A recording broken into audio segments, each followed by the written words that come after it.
النهاردة هنكلمكم عن ليلى عبد اللطيف، بس النسخة الأمريكية. إن كنت لا تعلم فإن من أشهر العرافات في التاريخ الحديث هي الأمريكية جين ديكسون، اللي أمريكا كلها كانت بتصدق اللي بتقوله من كتر الحاجات اللي توقعتها وحصلت.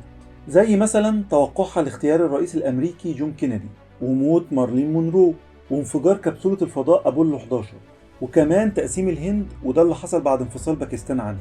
العجيب في الموضوع إن كل الأحداث دي حصلت بعد توقع جين ديكسون ليها بوقت قليل جدا.